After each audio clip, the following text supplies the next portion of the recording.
Usapan tatay at tito. Buhay at realidad. No script, no filter. Your honest conversation. Ako si Jonas.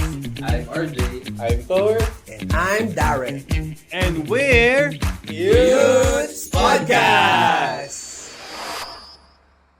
So what's up guys? This is episode 3 and ang topic natin today. What's our topic, boy? Career.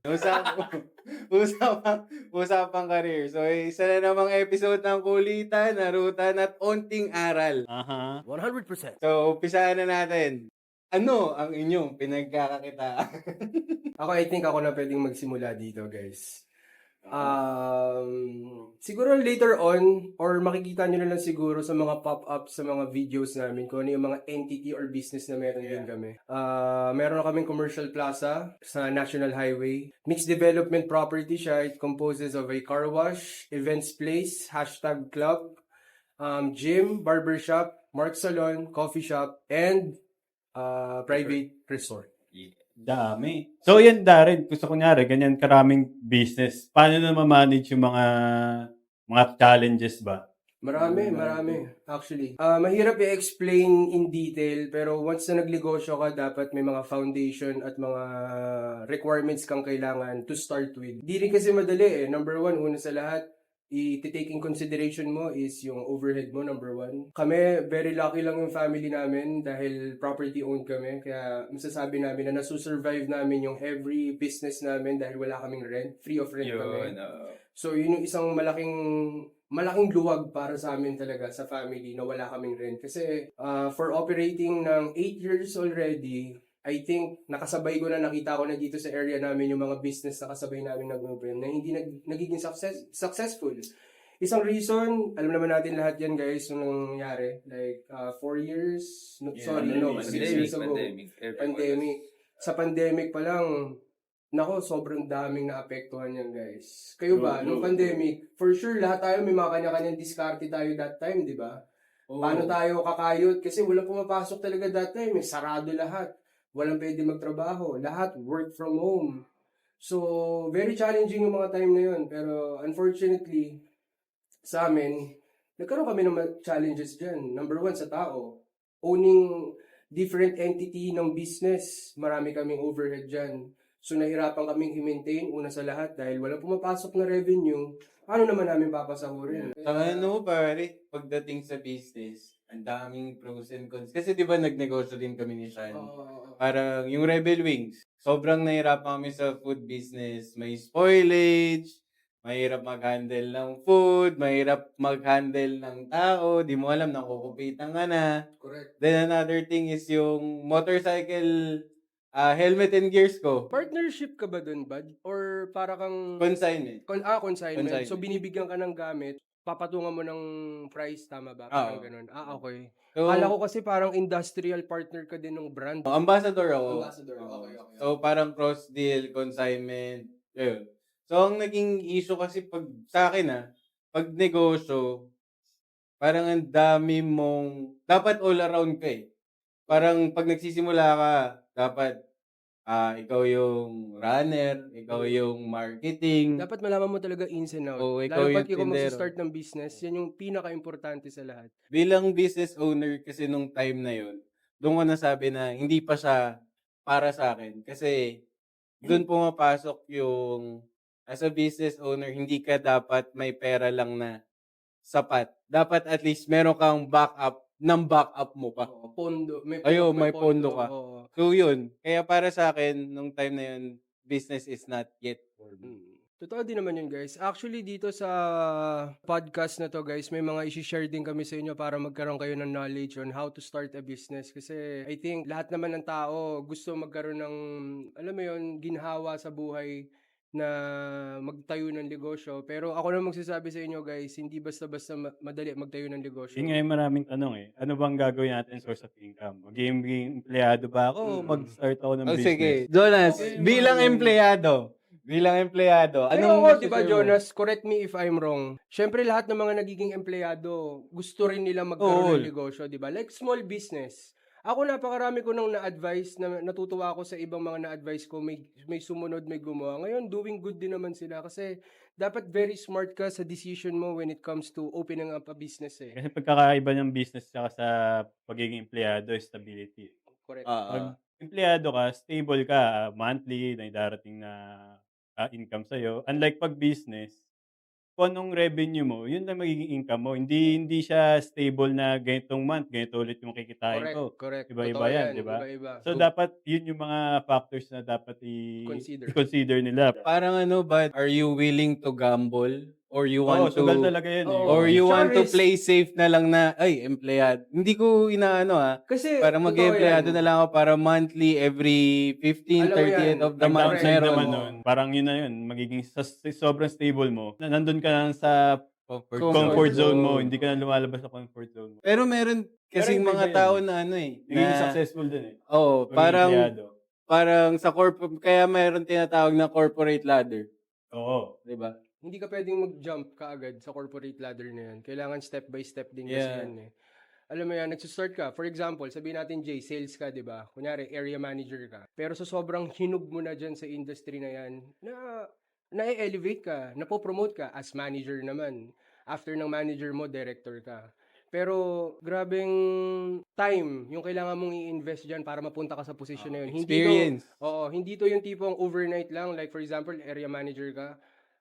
You are being promoted for manager, it would take you years para dyan. So, iba-iba ng environment yan when it comes sa papasukan mo. Actually, business and being an employee, I think isa sa fields na mapag-merge mo is sales. Magandang foundation talaga sales to start In with. particular sa real estate, empleyado ka, ma-allowance ka, or sumisweldo ka. At the same time, if you're gonna treat your company, kung ano yung binibenta mo, as your own business, which is mag-i-invest ka ng pang-boost, or kunwari, you have a client, Pupondohan. pupuntahan mo siya like, ilalabas mo muna, you're gonna build a relationship.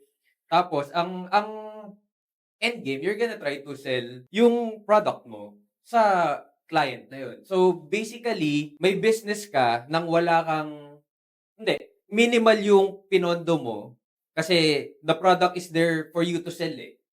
So, ang sinasabi nila, ang puhunan mo nga sa sales is laway pawis. Yeah. Pakisama. Pakikisama, yeah. Yung balik naman sa'yo ng sales, yung network mo. Or, yes. Oo. Oo, yun. Ako, nagtrabaho ako guys, for the longest time that I could remember. I started ng Century Properties na first work ko. Actually, hindi eh. Pero sales din. Call center agent ako. Nagbebenta ako ng insurance over the phone. So, mahirap siya, challenging. Why? Kasi hindi mo kaharap yung tao eh. You cannot rebut based on the reaction, facial Yeah. expression. Mahirap yung ganun. So, magandang foundation at magandang start siya for me as a work experience. Napunta ako sa sales, selling condominium. Mas na-enjoy ko. Bakit? Nandun Face yung to pressure. face. Yes, face-to-face. Pressure. Saturate ka, magfa-fly ring ka. Iba yung ganong klaseng, ibang klaseng experience na yon dahil mabibuild ka talaga. Mabibuild ka with rejections, mabibuild ka with pressure na kahanapan ka ng boss mo ng benta o ilan na yung number na nakuha mo. Correct. As in, mabuboost yung confidence mo. Ako, dati, hindi naman ako ganun na, makulit ako, syempre yan. Pero sa pakikipag-usap ng tao, when it comes sa product knowledge Iba mo, pa din eh. doon ka ma-elevate. Kaya magandang foundation talaga for me, yung pagiging sales. Eh ako, hindi naman ako, hindi yun yung course na kinuha ko nung college ako eh. Hospitality management ako, pero ang tanong, ba't ako napunta sa sales? Kasi yung sales talaga, sa boss ko pa lang, shoutout kay Sir Ocho Carillo. kung Shout makakanood out, mo to. sir. Siya yung naghubog ba yung tawag doon? Yes. Mold. Oo, nag-mold. Siya yung nag-mold sa akin. Bigyan ng exposure. Yes, correct. For me to get the experience that I need para mapunta ako sa posisyon ko ngayon. So, bago ako magnegosyo, natutunan ko 'yan. Pero marami kasing tanong eh. Ako, isang bagay na i-share ko sa inyo, guys. Tinanong ako ng isang kalaro ko sa golf, matandaan, ano mas pipiliin mo, negosyo or pagtatrabaho? Negosyo or trabaho? Ako nasabi ko, trabaho. Bakit? Na-miss ko. Number one, sales. Gusto ko ma-share or makaskade yung experience na nakuha ko doon sa mga makukuha kong tao. Bakit hindi negosyo? Number one, kung ikaw magle-negosyo kasi guys, hindi ko kayo dinidiscourage magtayo. Pero marami kasing challenges dyan eh. Number one, overhead mo, tax. Yan ang pinaka Yes. sakit sa ulo talaga na hindi mo na lang alam. tinataksan ka ng ganito for a long period of time na nag-ooperate kayo. Ay, operating pa din sila. Nagugulat kami na, for example guys, hindi ko naman sasabihin in detail kung magkano yung tax. Sabihin natin 30K kami last year for us to renew yung permit namin. Ngayon, 46K na. So, 16,000 yung tinaas. Bakit? Sino nagdidesisyon nun? Sinong governance yung nag-ano niyan? Nag-decide. Siyempre, nagdi-decide yan. Yes. Siyempre, nakikita din nila sa performance ng negosyo mo eh. Tulad ng sinabi ni Jonas kanina, pag ikaw empleyado ka, may 15K monthly or 30K in a month ka, fix yan. Comfort zone mo yan. Sa negosyo, iba-iba. Ako, yung weakness ng club ko, pagdating ng December, malakas yan. Ang gym, pinakamalakas pag January. Dahil syempre, New Year's resolution ng tao. Ang car wash ko, mahina pag tag-ulan. So, dun ko nakikita yung support system na, shit, pag may mahinang isa, at least may naaasahan ako sa ibang negosyo ko. At pag mahina naman yung gym ko, at least malakas naman yung club ko dahil una sa lahat, pag December, patapon na yung mga tao dyan eh. Nasa mode na ng kainan. 13th month, here we go. Party, marami. Pero sa Kapailangan. negosyante, ako lagi ko sinasabihan kahit sa brother, sa sister ko, sa family ko, yung pinaka-ayokong buwan December. Bakit? Start ng bare months pa lang, nagsastart na ako mag-save para sa 13-month pay, bonus, Maraming ang gastos. dami, may Christmas party ka pa. So, lahat kasi yun, guys, iintindihin mo pa, lalo pat pag may ganito kayo kalaking negosyo. Like I said, guys, hindi ko naman dinidiscourage lahat, but this is the experience that I'm having right now. Kaya gusto ko lang din i-share na it's not, tulad ng sabi ni Tor, it's not for all, pero may iba nagsasucceed. Yes. Time management yung naririnig ko dyan, at iba, task management. Saka ano yun eh, pag pumasok ka sa negosyo, dapat talaga bulo. Risk, bro. There is no risk, no reward, no risk. Hindi Tama po- ba? Parang baliktad No sila. risk, No risk, no risk, no reward. Saka hindi porke nag-fail ka sa mga una mong negosyo, titigil ka na. Kasi for example, ako, nung nakita kong sablay yung una kong naging negosyo, hindi ibig sabihin nun na, ay, ayoko na magnegosyo.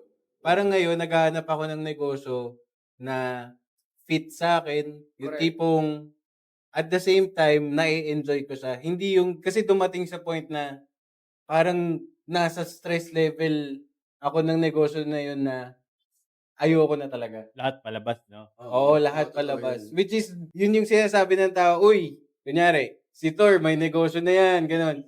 Hindi lahat ng negosyante laging pataas. Oo. Marami ang up and downs. Up and down. Pero going back sa sales, di ba Jonas na gano'n rin?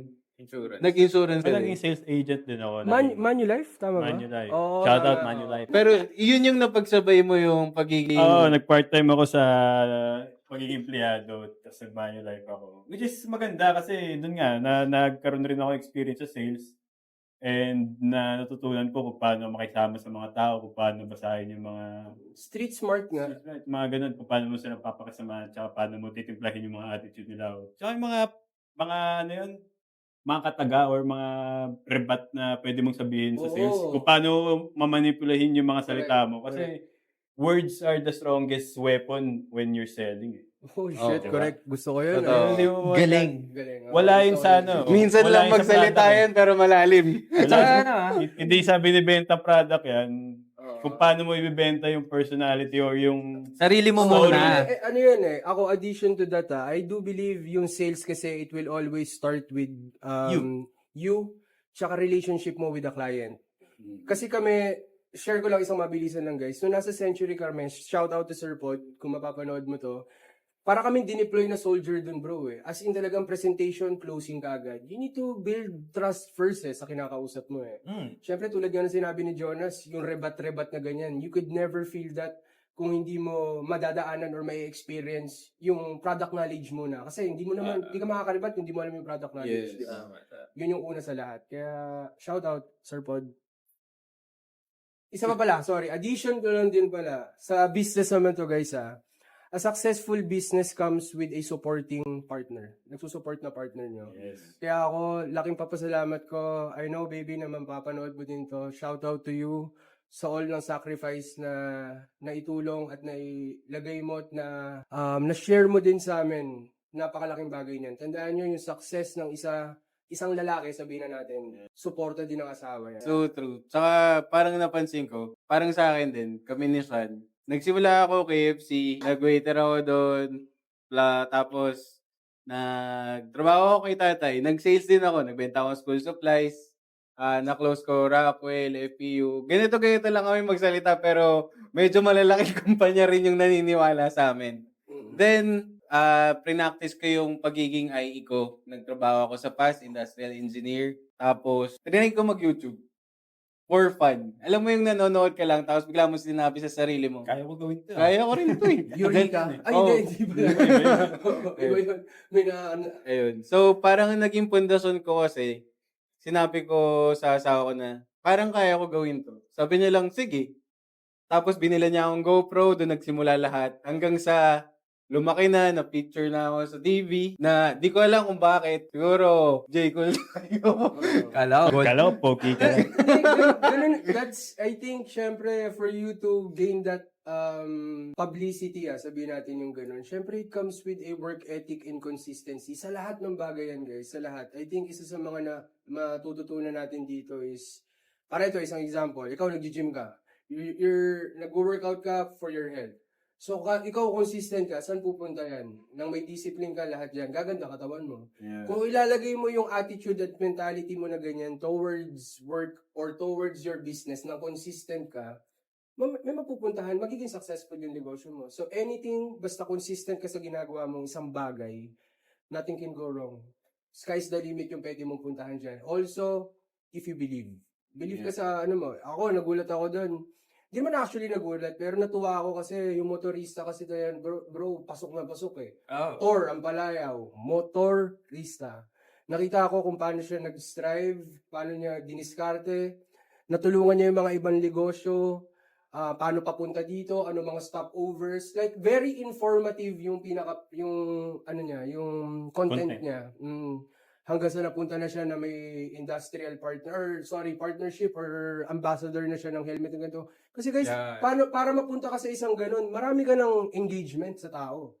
So yung tao naniwala din sa'yo, tsaka may followers ka na dun eh. So na-build mo na rin yun, bro. Kaya, perks to you, bro. Kudos to you. Kudos to you. Pero, At least sana matuloy mo rin yan kahit paano. isa pa lang tanong ko. When it comes to sales, ngayon, tsaka noon, malaki yung diferensya eh. Kasi, nung panahon ng mga AirPods natin, para, katulad ng tatay ko, lagi niyang nilalabas, gino-good time niya, yun yung style niya. Pero ang sales ngayon, parang iba na more on Iba-iba. social media, Iba-iba. more on promotion. Hindi na ganun ka-strong yung relationship. Katulad nung hanggang sa nagiging best friends na nila kasi yung mga AirPods natin. Yung mga nagiging client nila talaga nagiging kaibigan na eh. Ngayon parang lumalabas ang tawag dun, more on may kailangan lang ako sa'yo. Bumili ka, then we're done. Pansin mo ba yun? Pansin ko yun kasi, totoo yun. kaya actually, kaya mas maraming nasa scam ngayon. Kasi, yun nga, more on, Technology na rin kasi yung minsan- scamming din ngayon sa totoo lang. Minsan- Maraming sa ngayon guys marami. minsan, di mo alam, di mo nakikita yung kausap mo kasi nga, through phone, through chat, tas lalo na ngayon, may AI pa. Yung tanong ni Thor sa difference ng selling noon sa selling ngayon, actually, sa mga developers ngayon, they're actually opting to go back to the traditional way of selling. Which is yung talagang, hindi naman magpa-flyering ka talaga sa mall or what. Just be present. Interaction. Yung Building relationship to your Correct. client. presence mo, dapat nakikita ka. Ganun. Kasi, again, you should sell yourself first before Correct. before you sell your product. Parang gano'n. Pero nung binentahan ako ni Jonas ng life insurance, feeling ko yun yung pinakamadaling pinakamadaling benta niya eh. Oo. Sabi nila sa akin, Tor, Bumili ka ba sa akin? may punta ka Bumili dito. ka ba sa akin? Uy, pumunta ako, pumirma ako sa bahay nyo. Diba, nandun kami. Kalimutan ko na. Pipirma Tama dapat talaga kami. itong podcast natin na to. Baka at least Yun. maalala mo dahil may short-term memory ka na. Pipirma dapat siya Ako don't, correct me again if I'm wrong. Kasi nung panahon nung younger tayo, mas bata, pansin nyo ba yung mga brokers matatanda? Halos wala ka makikita sa age between 20 hanggang 45 na may batang generation na nagtatrabaho ng broker talaga lahat. So ako, may isang nag-explain sa akin yan na yung mga generation kasi natin ngayon, kailangan kumita eh. Yeah. Alam mo yun, and one fastest way for you to earn is to do sales. Ah, Kasi nung panahon natin, malalaki yung commission, Commission. malaki yung commission rate, malaki din yung pasahod. Bakit? Kasi hindi pa ganun saturated yung selling before ng mga properties eh. Ang nakakatuwa pa doon ngayon, syempre yung mga developers, hindi na rin nalalaman ng developers kung yung tao na yun is nagtatrabaho ba or hindi, or pumasok lang para sa sahod. Saka Meron meron challenging sa mga owner ng mga developers ngayon. Kasi may iba papasok lang dyan. Iba-iba kasi ng ugali, alam mo yun. Hindi nila ma-hire yung talagang committed. Saka yung iba parang, naririnig ko lang kunyari, parang, for example sa sales, unang tinatanong, may pa-allowance ba? Pag meron pa-allowance, tinatanong magmamaning ba? Pag hindi naman masyado check yung manning, sige apply ako. Pero Comfort zone. ang gusto lang nila, Sahod. yung allowance lang, pero chill lang sila. So kaya hindi lahat ng tao umaasenso dahil sa mga mindset din na gano'n. Correct. Tsaka ngayon, tingnan mo, naging smart na rin yung mga developer ngayon. Meron ka ng parang 3-month rule na tinatawag sa kanila. Correct me, tama ba ako, Jay? Na kunyari, wala kang benta. Kakat yung allowance mo, pero nag-work ka pa rin sa kanila. Kakat yung commission mo pag wala ka pa rin benta as manager. Dati wala kaming ganun. Kahit wala kang benta, pero producer ka ng isang unit lang after 3 months or 4 months, pasok ka pa rin. Ngayon, nagiging smart sila kasi nandun yung loss sa developer sa makapasahod.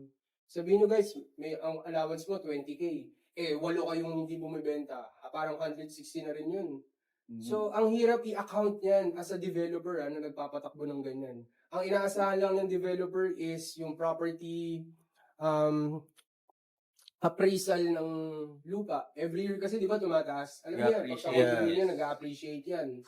So, doon na sila bumabawi na pag may nakabili, at least yung value na to, hindi mo nakuha nung hindi tayo nakabenta. Tumaas na rin. Parang ganun yung bawi nila. So, that's one thing na naintindihan ko kagad as working ng sales before. Talagang mahirap. Pero sa pang sweldo ba? Magkano yung mga unang sweldo nyo? Pucha ako, bro, di kayo maniniwala sa akin dito dahil first. Ako muna dito. Sige, first ko. Sumali ako sa Rainmaker Asia, dyan sa may Senator Hill Puyat, Buendia, na local account. Kasi yung isang tropa ko doon, back-end siya. Sumasahod siya ng 35,000 dito. Wala akong experience. Ano to? 2012. Laki yun 35K. 35 yun, laki. Hindi, 35K sa likod ko. Hindi si Hindi Dar, ako, yung friend niya na back Oo, yun. Anong tawag dito? In-introduce ako. Pinalag ako. Anong tawag doon? Ni-refer ako. So, in-interview ako, dumaan ako sa proseso, ganyan. Hindi ko alam na local account ako bumagsak. As in, wala akong ka-idea. So, lumabas yung JO ko, job offer ko, ipirma na ako. Ang nakalagay doon, 9,500. May tax pa yun, may tax Oo, pa yun. 9,500 Tax, SSS, PhilHealth, Kaltas Since ako lahat. naniniwala kasi ako na yung barkada ko, since 35K siya, isang company kami, tinanong ko, ano to, miss? 9,500, marireceive ko, for example, quincenas, tas another 9,500 ulit katapusan. Yes, sir, gumano sa akin. Di syempre ako, ang consideration ko, 18,000. Yes. Parang ganun. Pirma ako, ganyan. Yun Dito pala. sa amin, kailangan mong pumondo ng isang buwan bago ka magsahod. Hindi ka isasabay, pasok ka ng 8 quincenas, kung ano yung pinasok mo sa sahod ka na. Hindi, kailangan mong buuhin yung isang buwan. So, intay ako, trabaho ako, commute ako, lahat. Ginawa ko. Tapos first paycheck ko, 4,300. Putang ina, Yun na sabi pala ko. yun. Sorry. 4,300. So, yung 9,500 pala, quincenas, hahatiin mo pa with tax.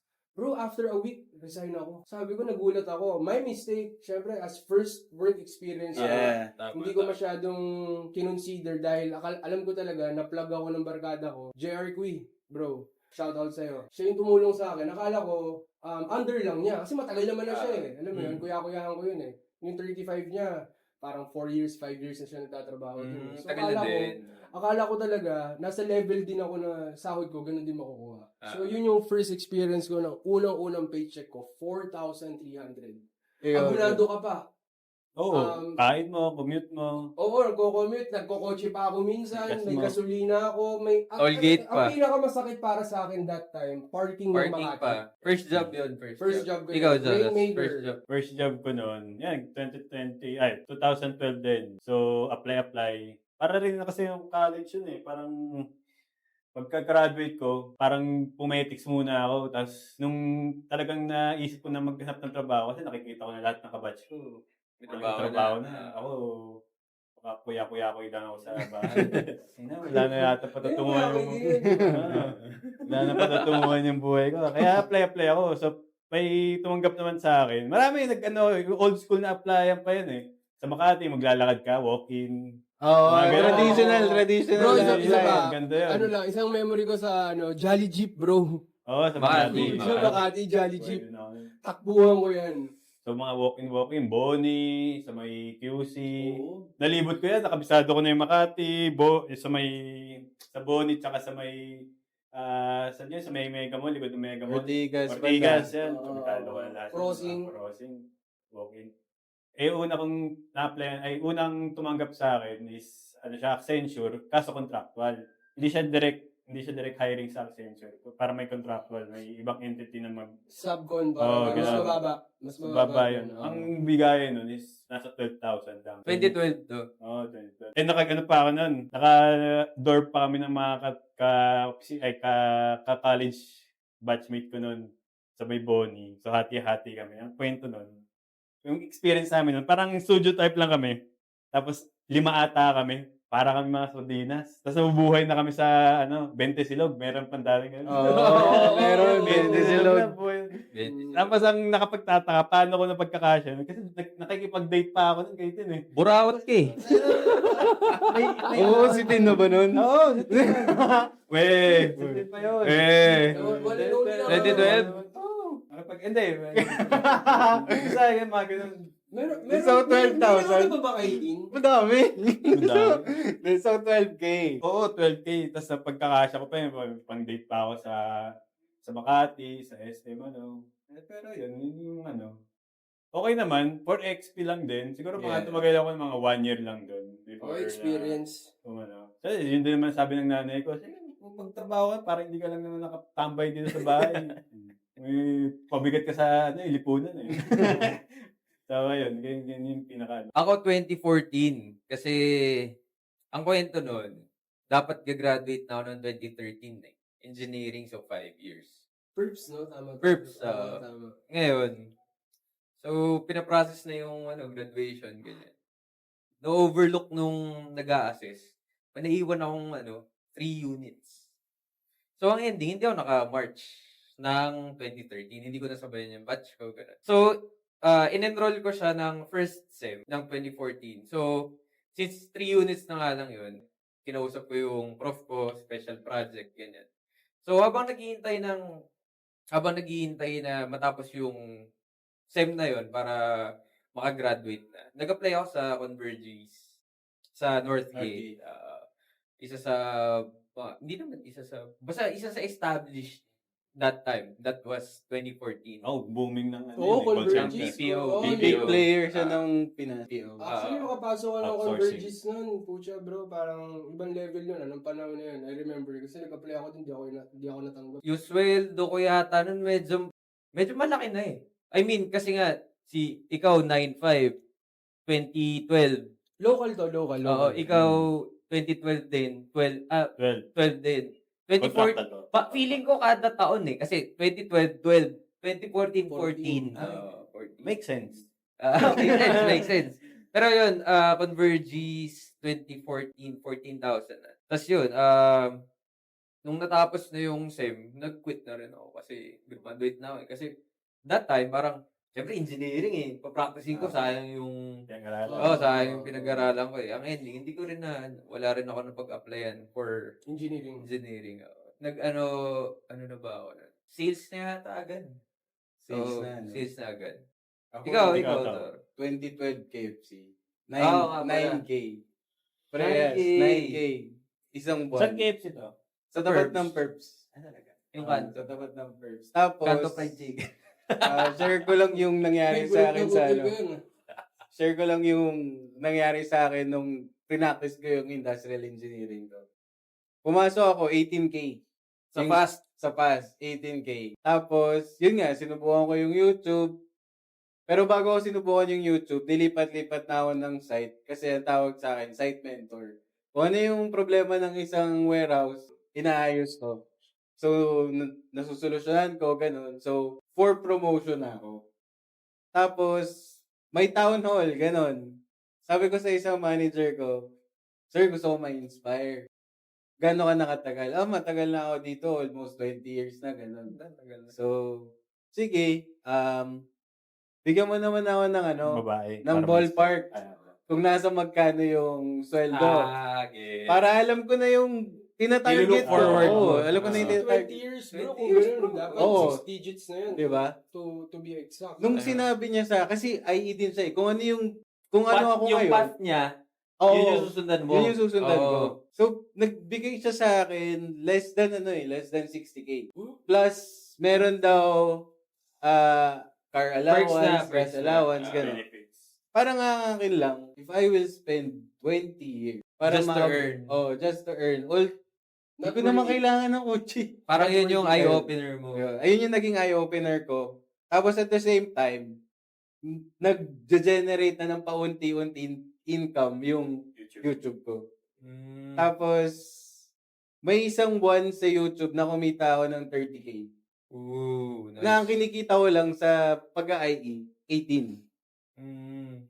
Tapos tax pa. No? Oo, kinausap Paldo na. ko na yung pinaka-head namin. Sabi ko, boss, kung ipopromote mo ako, magkano yung i-offer mo? Ipopromote mo, ba't hindi pa ngayon? Ayun.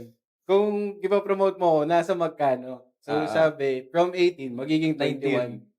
Magiging 21. Plus 18,500. Mo, sa'yo na yan. Sa'yo na 18,200. Ayun. Hanggang sa, sabi ko, nung tinanong ko yon, nagpaparamdam na ako na, Hindi ko baka Ayoko tamahin na. yan, boss. ayun. Kasi parang a month before, sinabi ko na magre-resign na ako. So, nag-heads up ka na. nagpasa na ako talaga ng resignation. Parang pinipigil lang nila kasi kulang sila sa tao. Hanggang dumating na sa point na yung date talaga ng resignation ko, yun yung pumunta ako sa office na tinanong ko kung magkano yung i-increase pag na-promote ako. Tapos at the same time, yun yung a week after na dumating yung sweldo ko sa YouTube. Sabi ko, boss, di pwede. Mali. Kasi kumikita na ako nito. So, pinakita ko sa kanya. Kaya yun yung parang para sa akin, pinakamagandang resignation na pwede mong gawin is meron ka ng another Backup. source of income bago ka Yeah. mag-resign. Anong position mo ulit? Siteman? Oo, segment. Siteman? Segment. Di, Siteman. pangalan mo yun eh. Siteman or... Pero, basta marami. Pero sa tingin nyo ngayong 2026, nasa magkano dapat ang expectation ng mga first time na magtatrabaho? Kasi may nakita ako tiga La Salata o tiga Ateneo kasi may mga may nag-i-interview, mga vlog, may mga yeah. nag-i-interview. Parang pinaka-lowest na panood kong expectation sagot, nila. 40K. Totoo yun. Kasi nag-ano rin ako eh. Nag-handle ako ng mga nag-interview rin ako. Fresh grad, mag-apply. So, nandun na talaga yung pinaka-range first sahod. Fresh grad? ngayon. May mga fresh grad na ngayon. Anong Linya. IT to, sa IT. IT. Pag IT naman talaga, I believe. Sa ngayon Oo, kasi. ngayon, Pero depende, I think, depende talaga kung saan ka mag-a-apply eh. Siyempre, if you're expecting na malaki yung paycheck mo, dapat meron ka talagang bala sa bulsa mo. May degree ka talaga. ano bang ano ngayon? Minimum. Kasi minimum. dati, di ba yung Di ko alam. Magkano ba? 695 695. daily. Per day. 695 per day. So, ako, nung call center, nung panahon natin talaga, yung inaay, minamatahan ng iba. Outsource, ano yan? Inbound tsaka outbound. Yes. mga Na calls. trabaho, di ba yung mga calls na yan? Malaki kinikita talaga nila that time. Like 25,000. Malaki na yun sa panahon natin na pag call center yung pinunta mo. Ngayon, sa dami ng companies na nag-hire from different countries, like for example, Pilipinas, mga account niyan, it's either Australia, America, iba talaga yung Yeah. trabaho. Isa kasi sa naintindihan ko dyan, ang States, binabayaran per hour. Yes. Gets nyo? Oras yung pinag-uusapan dito. Sa atin, monthly. Kaya yung company kumikita dahil ang alam ng America or American account, Lahat Is- binibigay. lahat per hour. binibigay, yung pala hindi. Kinakatan pa. Kinakatan pa. Na syempre, ikaw, paano, nagtayo ka ng negosyong ganito na mag-outbound, mag-outsource or outbound tayo sa kailangan nila. Like for example, credit card. Sa Walter Mart, Yung card mo, loloadan mo. Sino re-receive ng Gante, call? Tayo, yeah. dito, di ba? So sa ganun pa lang, namamanipulate na ng Amerika na alam nila kung ano yung bansang mas kailangan. Kaya sila nag-outsource. Cheap. Kaya cheaper sila dito nag-outsource. Cheaper talaga din dito. Yeah. So, India, isang bagay India, yun. India. Isa rin yan.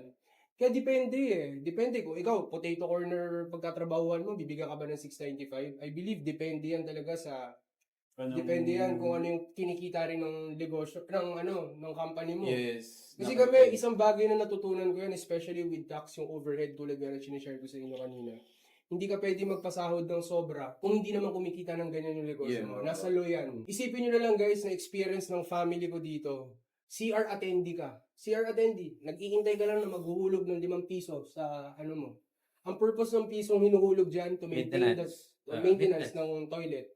Pero kailangan yung CR attendee mo, basic pay, 695.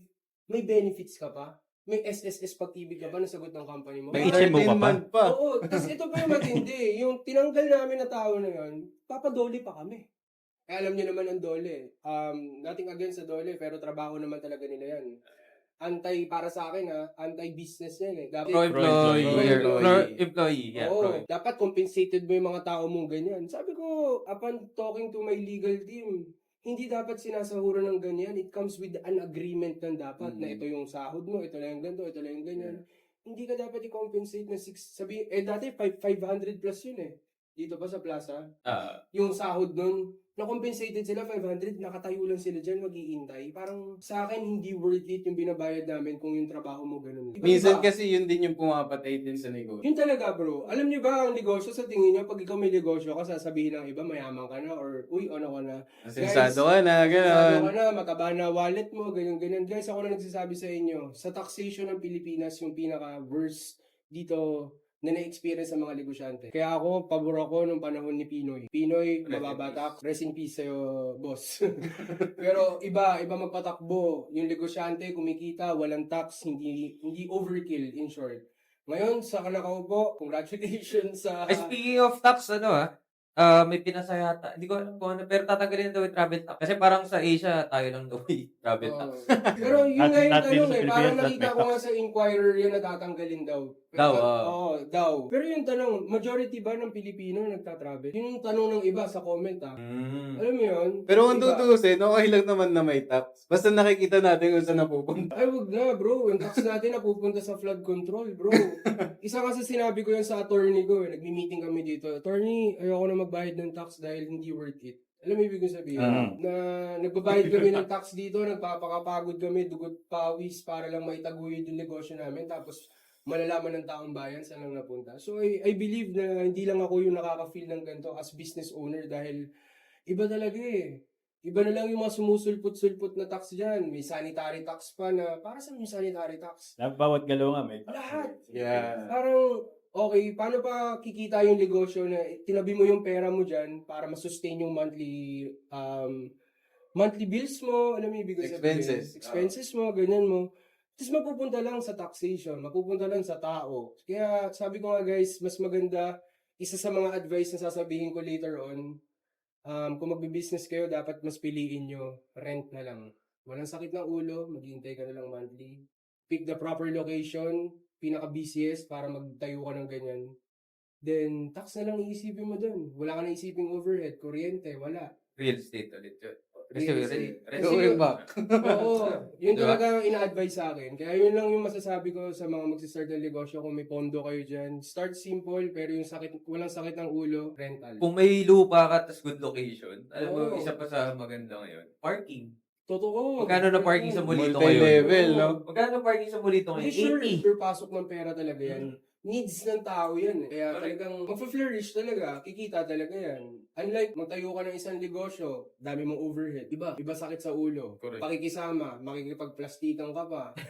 Ang hirap mong suyuin. Alam mo na yung parang binibaby mo, sinusubukan mo na ng spoon, pero ang dami pa rin nasasabi sa inyo. Yes. Ayun ang pinakamahirap eh. Kaya if you're gonna choose people who you like to work with for a long time, kailangan makita mo yung trust. To wrap this episode, Donas, ano ang ma-advise mo sa mga mag-apply ng trabaho or Well, personal advice. confused? Teka, di pa tapos yung Ayun, tanong ko. wala. Mag-apply ng trabaho or empleyado na pero confused kung magnenegosyo or magsi-stick pa din? Thank you for that wonderful question. Glamorous question. Ang pinaka-advice ko dyan, undecided pa kayo or hindi nyo alam yung path. Kasi nandito pa rin, maraming tao hindi pa rin alam kung saan path ba sila pupunta, kung ano ang direction ng buhay nila.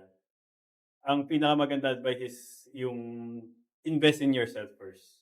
Before, kunyari, magtatayo ka business or may mga isi-sell kayong product.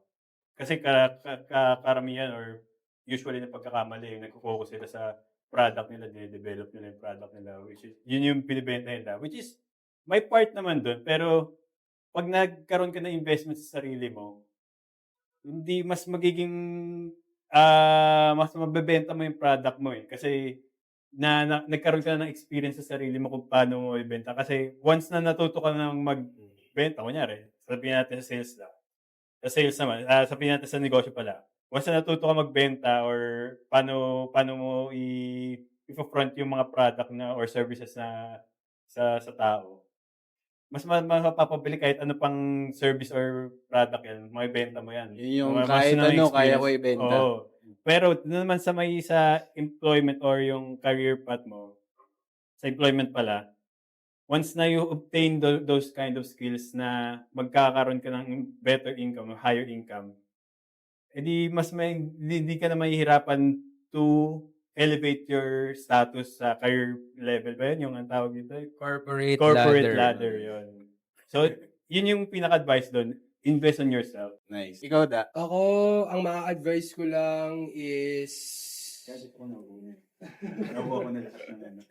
Actually, Hindi ka yung mahirapan sinabi mag-isip. mo, yun din sasabihin ko, invest in yourself. Pero go, Dark. Ako ang ma-advise ko lang, walang masamang umexperience ng iba't ibang klaseng work or business as long as na may matututunan ka out of it. Pero syempre, as you learn and as you grow old, kailangan meron ka lang isa na mapipili mo. Yung tipong nalaman mo na lahat through the experience na nakuha mo. Doon ka magsistick kasi alam mo kung paano trabahuhin to, alam mo kung paano gawin to. So, yun lang yung sa tingin kong makakapagbigay sa inyo ng success basta alam nyo at mahal nyo yung ginagawa nyo. Kaya tama yung sinabi ni Jonas, start with yourself, hanapin nyo muna. Kung bata pa kayo or very young, no problem na mag-explore para lang malaman nyo kung ano ba talaga yung gusto nyo. Pero pag once na nakuha nyo yun, stick to that, believe in that, and everything would follow pagtapos nun. So, yun lang yung mga... I agree. Tama, si Dar, na there's a time to explore. Pero, feeling ko kasi yun yung mga nag-handcuff Yes, sa mga... correct. Unassure pa rin yung... Lalim yung handcuff. parang na...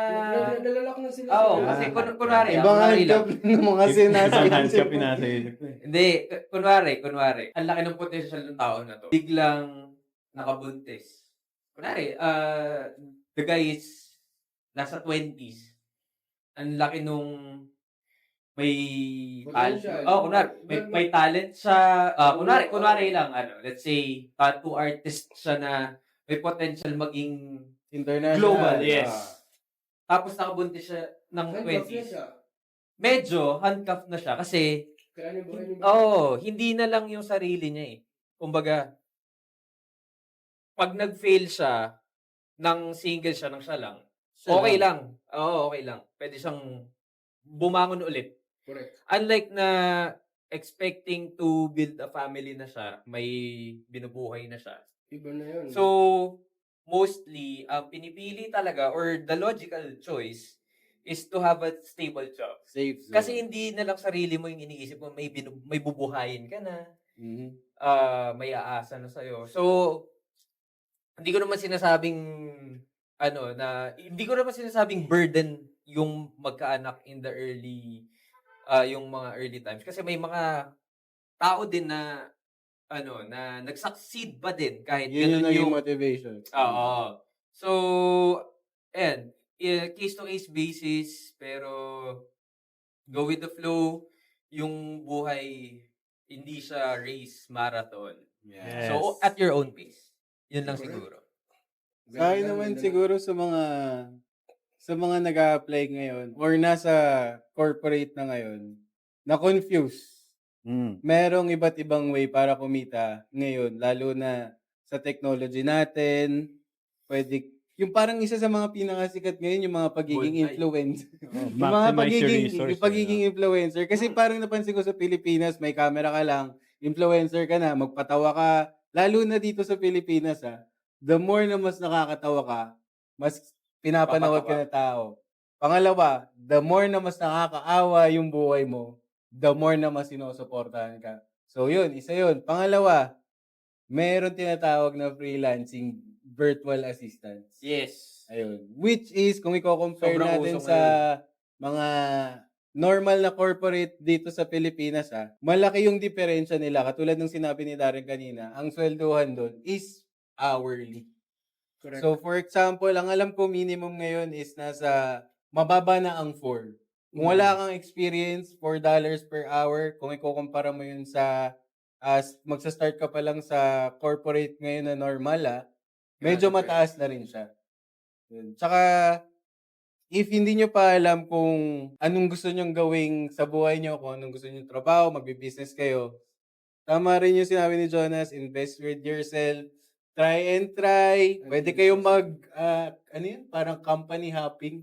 Tatalon-talon kayo ng kumpanya hanggang sa makita nyo kung Saan may ka maganda? saan ka worthy? Kasi Diba? generation ngayon, yun na yung pinaka parang Ganun yung in, eh. nangyayari ngayon, ha? Hindi katulad dati sa panahon natin, dapat Loyalty. mag-stay Yes. ka na matagal. Ma-add ko lang.